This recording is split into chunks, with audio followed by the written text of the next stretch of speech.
Ladies, gentlemen, and every magnificent thing between and outside, this is the envoy of Kairos, back for Prince of Persia, the Lost Crown. And we are headed deeper into the mountain, towards the forest.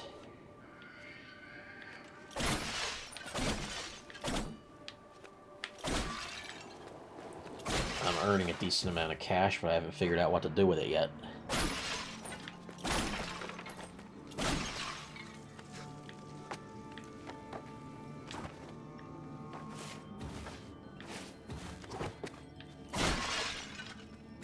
What's this for, then? Oh, it's an elevator. An elevator to the upper city. It's amazing how tall this place is.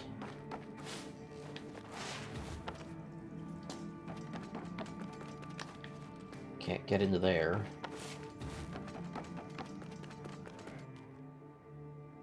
Wonder what going this way does.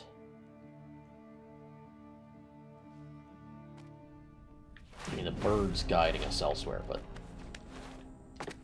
I want to try and get everything I possibly can.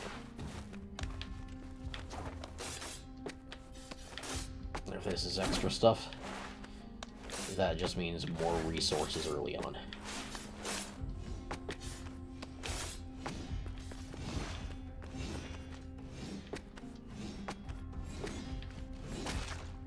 Ow.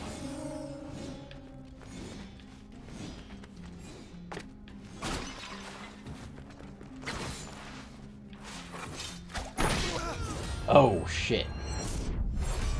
He just straight up killed me.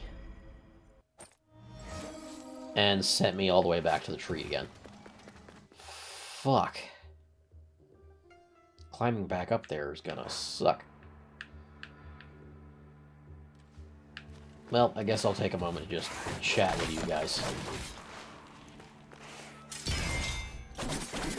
So, what is my experience with this series? I'm sure anyone watching that might wonder.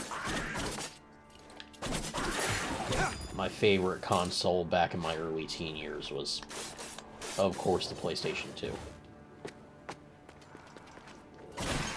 I had a habit of having a little bit of everything as a kid.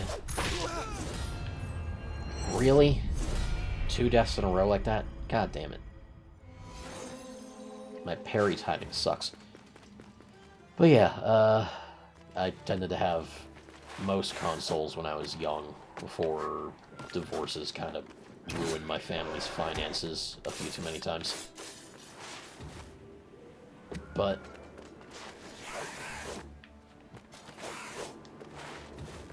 regardless of what consoles I had, my favorite when I was around that age was the PlayStation 2. And some of the first games I got for it were the original Prince of Persia: Sands of Time. And although I skipped over the second one, I also had the Two Thrones. I never could get my hands on the second game. And I tried emulating it, but apparently it's a game that PS2 emulation just doesn't handle for some reason. It's weird. PS2 emulation took forever for them to figure out in the first place. Because that console was just a beast of its own.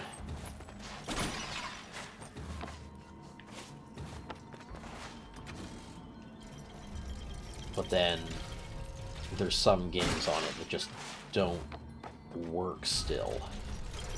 Which is certainly annoying.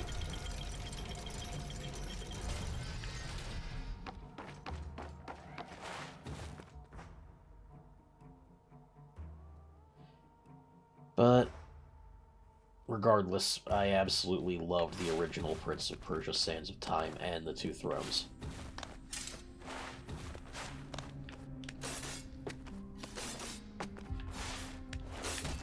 Ah.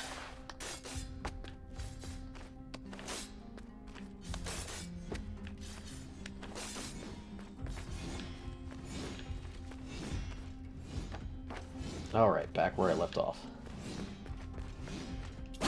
Just about. Okay, that hit really hard.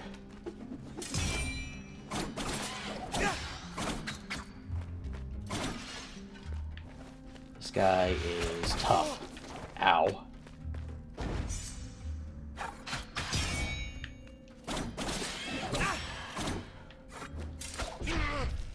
Oh, that hits really fucking hard.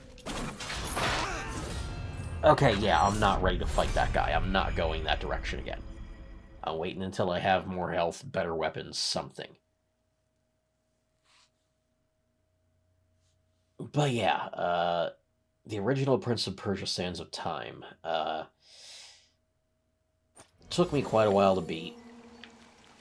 The combat controls in that one were janky. Really janky. The forced camera perspective on it made things a little more difficult, and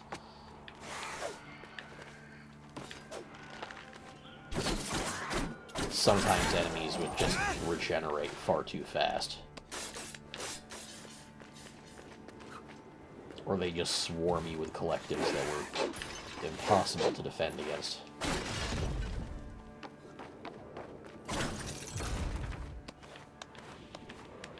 Regardless, I did eventually beat it.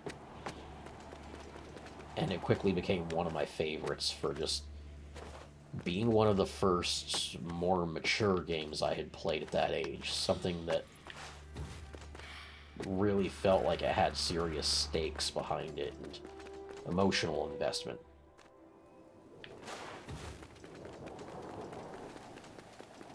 And then, of course, there was the Two Thrones, which got a lot darker and got me really thinking about a couple of tropes that have continued to be favorites of mine.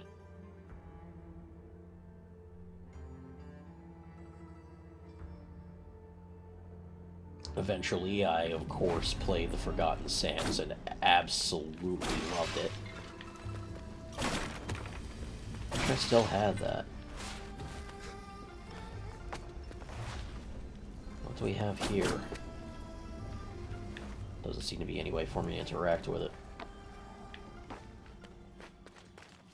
We appear to have a shop, though. My allies and I are in pursuit of a traitor. Then you and the others are trapped here, too. Mount Carf has seen its share of travelers. Many are lost within the web of time's curse. Oh shit. Beware, warrior. Death and misery roam the citadel. I've seen my share of death. Even the most determined of warriors must be prepared. Take this. Its unique properties will aid you. Just I hope so. that each one is precious and can only be changed at a whack-whack tree. I'll make good use of this. Thank you. Slightly increased max health. Additional health boost can only be regenerated at trees. Okay.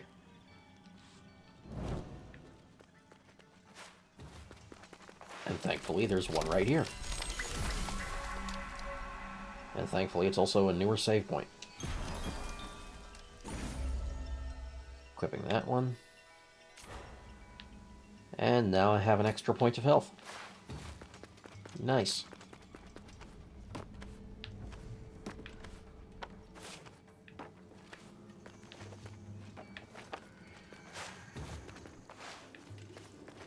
Ah. Artaban. Sargon. Varum saw Anahita's guards, and he's in pursuit. As for me, I cannot continue. Time flows differently here. My mind is playing tricks on me. I can't discern the truth from the imaginary.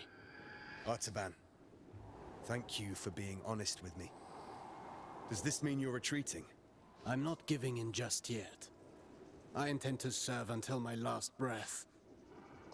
You're already sounding kind of ragged, so that probably won't take too long. After all, if Anahita really has changed loyalties, I believe you're short of a sparring partner. Challenges. launchers, aerial attacks, charged attacks, and I actually get rewards for each of these. Okay, well, I may as well do it to build up some cash.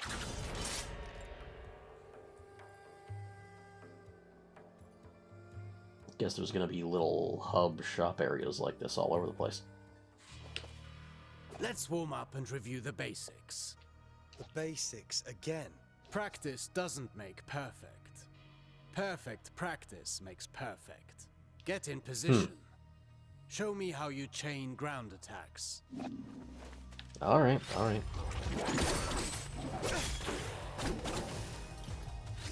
Easy enough.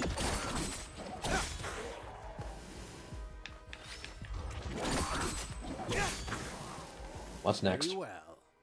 Bear in mind you can redirect your next attack. Since you propel your opponent away with your last strike, that's the end of the chain. At close range, the sweep is good against smaller foes. You can also chain attacks afterwards.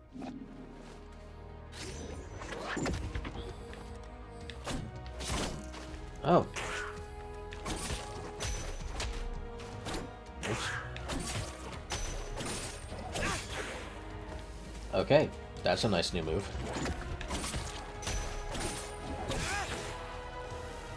Definitely going to be using that more.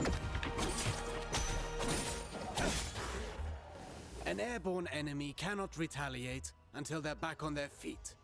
Make use of that. Perfect to cripple agile enemies. Yep. Remember that you move forward with each attack. If you want to keep your distance, the sweep allows you to maintain your position.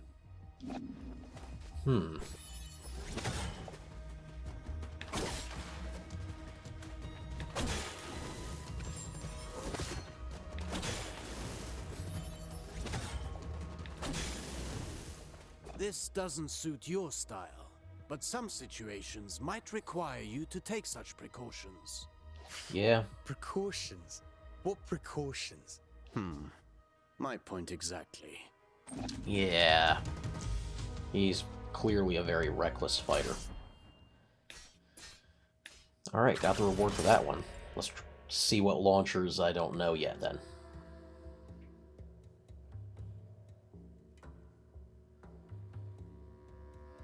The only downside of playing the Switch version. Long load screens. Do you remember what I told you about propelling enemies up in the air? An airborne enemy cannot retaliate until they're back on their feet. At least that got in your head. Let's go over your upward attacks. Use them to hit targets above you, but also to propel ground enemies in the air. Simple enough. Already know the basic one.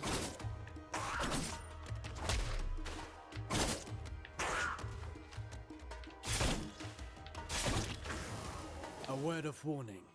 Using the same upward attack twice in a row will lessen its effectiveness. Yeah, good to know. You can also use an upward attack in a fighting combination. Be sure you're within range to strike. Alright.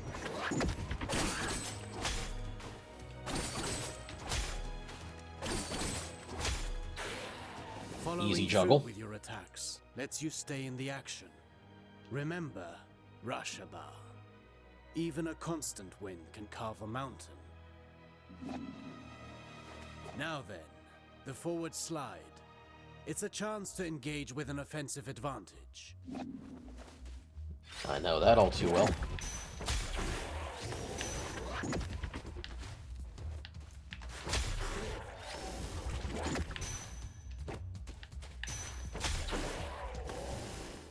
Closing the distance. That suits me. Clearly. Now let's combine everything. Chase the enemy mid-air after your upward attack. Alright, this is where it gets complex.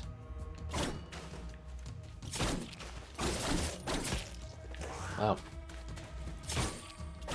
Oh, holding it carries me up with them.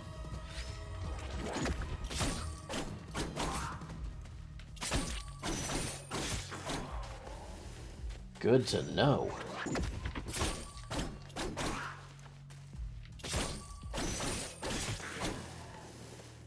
parry your upward attacks. The same one twice in a row will not give you the same propulsion. Good to know. I understand. So they have a similar attack decay system on this as in Smash Bros. Certainly helpful. Keeps things from getting stale using the same combo repeatedly. Unless you're just okay with diminishing returns. Now for a specialty of yours. Acrobatic techniques. Ready for the next lesson? I'm always ready. You know about mid-air combinations, but there are other options. Try to reach the flying enemy. Alright.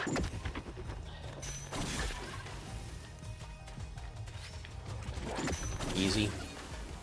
Up airs are kind of standard. Easy enough? You cannot chain attacks after this move, but it should prove itself useful in certain situations. Alternatively, you can aim at enemies directly below you. Mind your position. Ah, so this is the ground slam attack.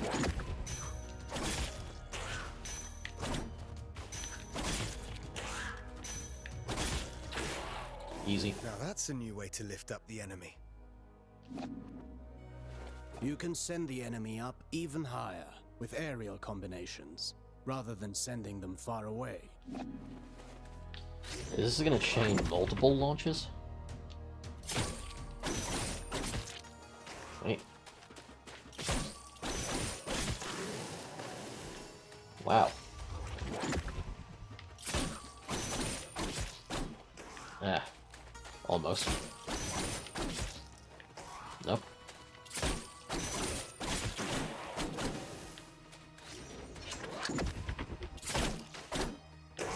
Wonder, can I hold the second one?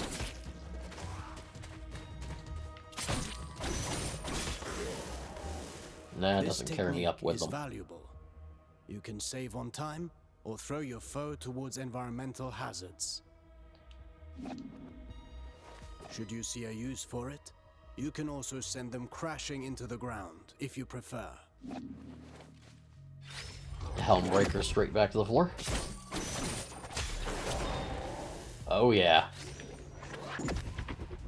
Actually, an axe kick straight back into the floor.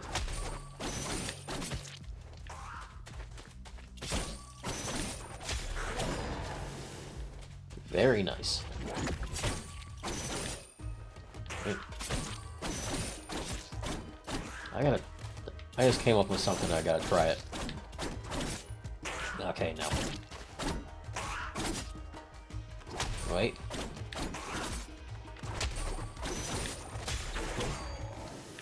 If I rush to the ground afterwards, I can maintain my flow before they get back on their feet. For that, you know more than I do. I'm past the age to perform cartwheels at the fair. Huh. Very funny. Alright, that's another one done. Earning some cash relatively quick and learning a few new things. Guess I should learn some properties of a few charged attacks, besides the basic one. Maybe there's some properties for charges mid-combo. Sargon, remind me what our ancestors said about Athra. Athra flows through the universe and all living things. As much as weapons are the extension of our bodies, Athra is the extension of our will. Precisely. All You've right. been listening. Athra can be channeled, intensified in your blades, until they are saturated with energy. Athra charged attacks have several advantages. They can be destructive and even increase your focus. Alright.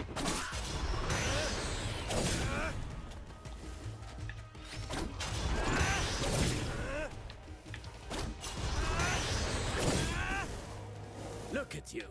I can see your Athra radiating. You've embraced the teachings of our ancestors. You've come a long simple. way since I met you. But mastery is a never-ending journey. Very true. Now, What's next? focus your Athra in the middle of a ground combination. Right in between moves. I'll give it a try. Alright. Who knows if I've pulled this off successfully so far. Oh. Yes, I have. See that? It's effective at annihilating enemy defenses. And if they do not break, they will certainly be weakened. Sounds good to me. Are you also able to do that in the air? I've practiced the technique to crush targets from above. I'll show you. Alright. Yep, done that a couple times.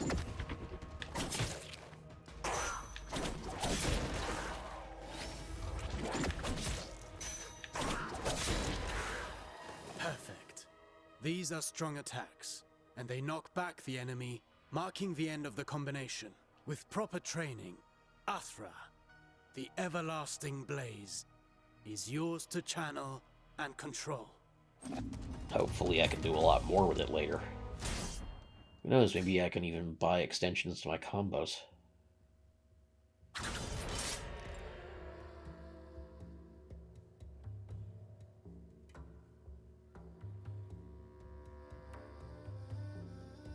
Come on, load faster.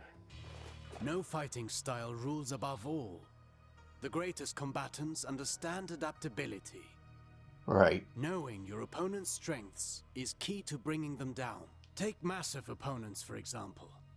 They react differently to upward attacks. Give it a go. Alright.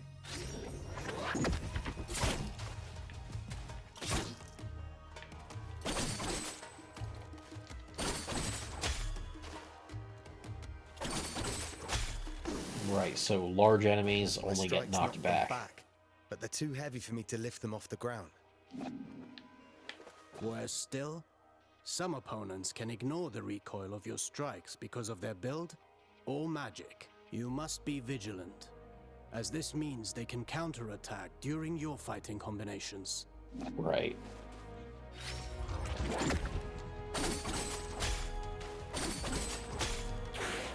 Are there even worse enemies out there? None of my attacks have any effect on them. Not showing signs of pain doesn't mean they didn't get hurt. Right, they're undead, so they don't feel pain and flinch. But you're still dismembering them. And careful what you wish for. The Citadel is full of mysteries. We're not out of the woods yet. I haven't even gotten into the woods yet. And one more thing. Some enemies can recover while you're in the middle of your combination. Some can parry your next strike, cutting short your chain of attacks. You can find out for yourself. Oh, great.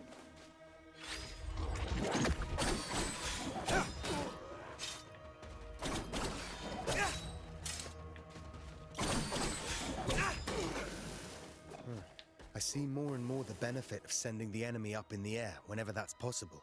But you know that's Yeah. not always possible. The best defense is not always offense.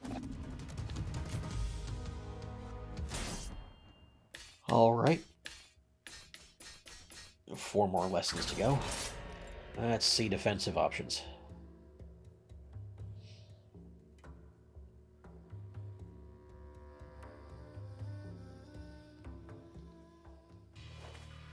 A warrior who throws himself into the fray without defensive skills can win battles, but never wars. It's not the first time I've heard you say that. The goal Yeah. is to structure combat in such a way as to hit the enemy without ever being hit in return. Your dodges, backwards and forwards, allow you to pass through enemy attacks and remain unscathed. Right. This is about time.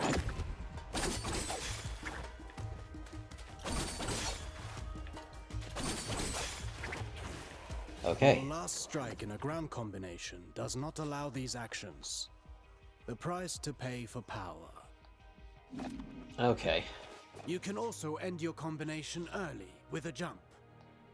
While in the air, you can dodge by doing a backflip.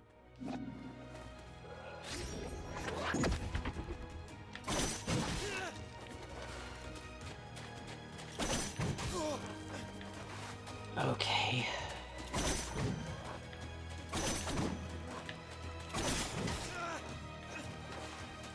Not quite.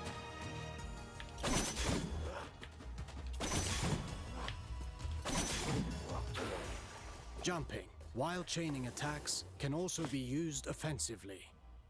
Right. Parrying is the best defense against a head-on attack, turning the table in your favor. Already got that down largely.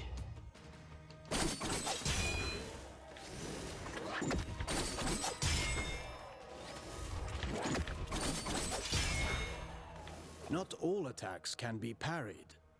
If you're attacked from both sides, escaping is your best option. Parrying and dodging are not unique to us, Sargon. You can expect enemies who can do the same. Oh, great. Enemies with parries. That's gonna be a pain in the ass. Okay, advanced movement. Let's see if I can finish all of these tutorials before I have to end the episode.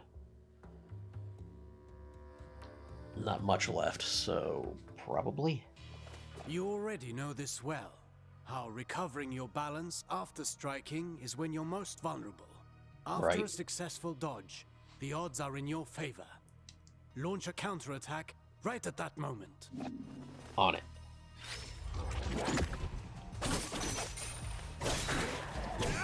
Okay. So attacks after dodges automatically carry me back towards my enemy.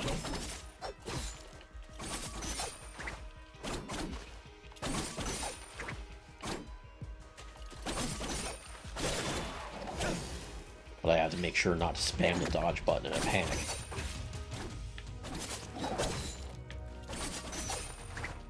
It has to be a clean chain, in which the dodge was an intentional part of I it. could do this all day long. Attacking from behind is also advantageous, and even more so when the enemy is already engaged.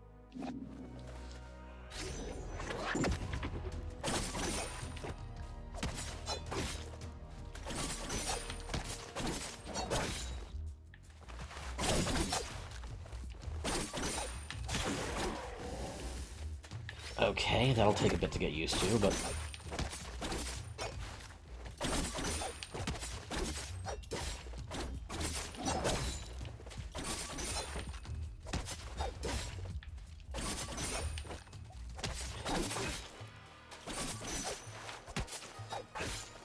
Ah.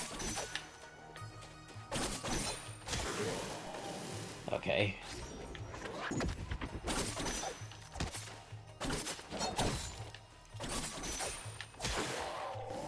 That one took a bit. Against fast foes. They may turn around and punish your attempt at a sneak attack. Only if they can match my speed. You can kick while sprinting to propel the enemy into the background. Oh. And to make a loud entrance. Okay, this should be interesting.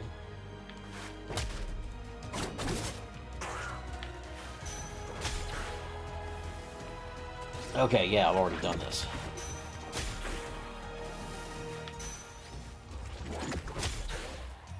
Sprinting allows you to close the distance.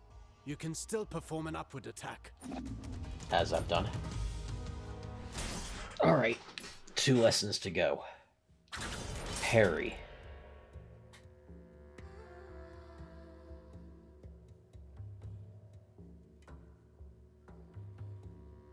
Long-ass loading screens. Artaban, I want to perfect my parrying technique. What do you have? The art of parrying requires perfect timing. Alright, let's do this. Ow. I suck at this.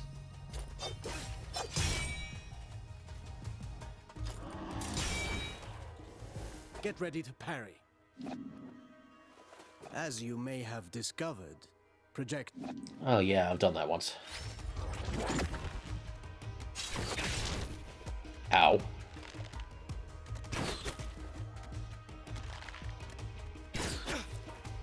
Really?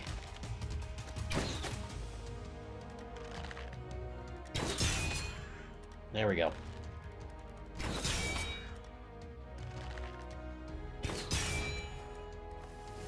Do be vigilant. Once more, Not all projectiles can be parried. Right. Some moves give you better opportunities to counter.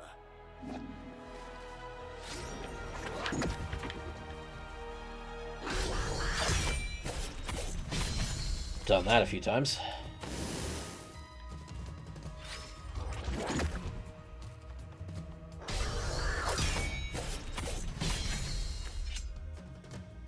Love those execution moves.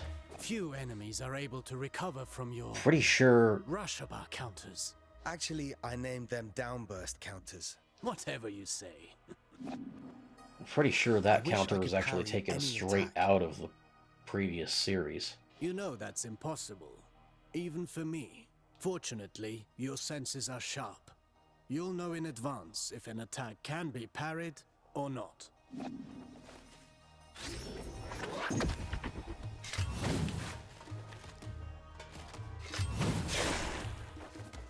Yeah. This isn't the whole day's lesson, right? There is a lesson in every failure. Did you? That's what you True. get when you miss a parry and pay for it. Getting hit this way is particularly dangerous. Well, I can feel it in my jaw now. Okay, only one lesson left. Athra Surge.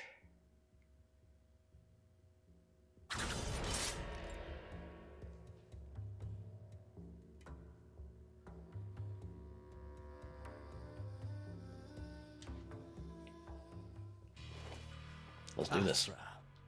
It's the flame, that its presence. By discerning the Cade Athra bestowed Sargon, your Athra burns brighter with each successful technique. Athra Surge.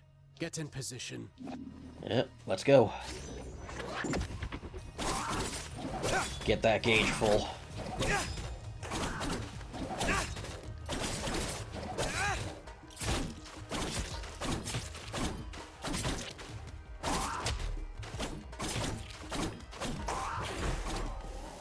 There we go, Conversely, gauge full. taking hits. Riskier action. Try to parry this enemy. Okay, gain meter by parrying.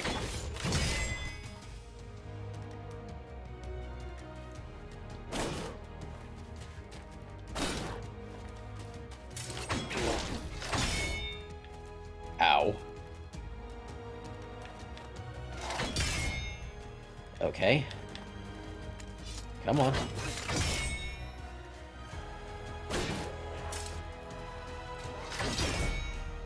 Okay, Keep there we in go. mind that dodging is safer, but let's talk about the Athra Surge. It's useful for breaking down defenses and can Okay.